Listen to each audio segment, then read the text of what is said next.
I want to share some things with you. This morning at 12 o'clock, roughly right after midnight, I awoke.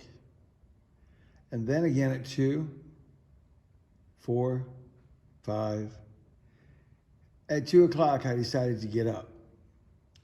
I thought, okay, well, it must be because of what I ate at the restaurant last night. But in fact, it wasn't. I was wrestling with what God was trying to get me to do. You see, if I can't obey my spouse that God has given me, how can I possibly obey God who I do not see? Yet, I was rebellious and thinking, no, they don't understand. They didn't listen. They don't get it. This is not to be. This is what I need to do. Why don't they listen? Blah, blah, blah, blah, blah. And in fact, that wasn't the case. What if there was a blessing here that's being bestowed upon me from my mother-in-law and from my spouse? What is it that I need to see and do? Is it to be strictly obedient and that's it, and then I'll have the liberty to do what I want?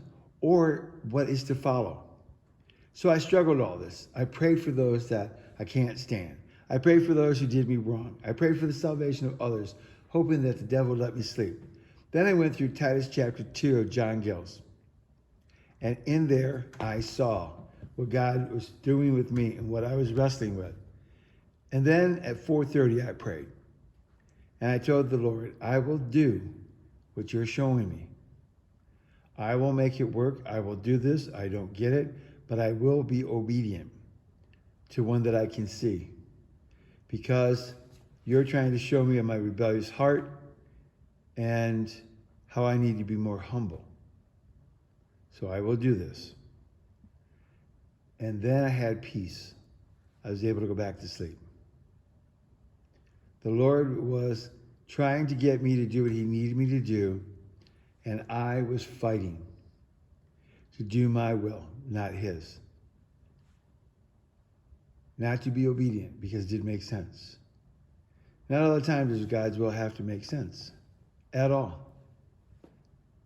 And so I had peace, finally.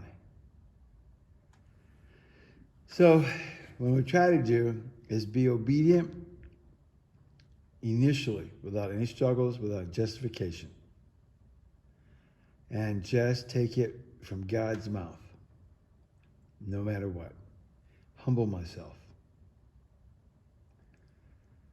So when you find yourself,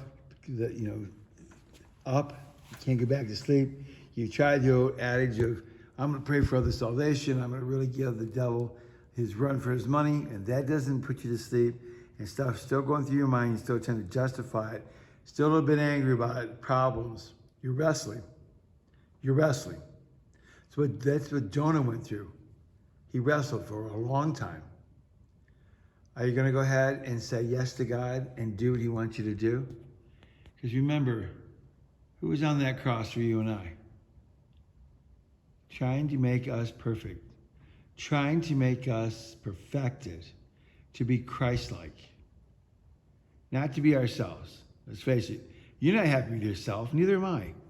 We want to be more Christ-like. That'll bring us happiness and peace of mind. And joy.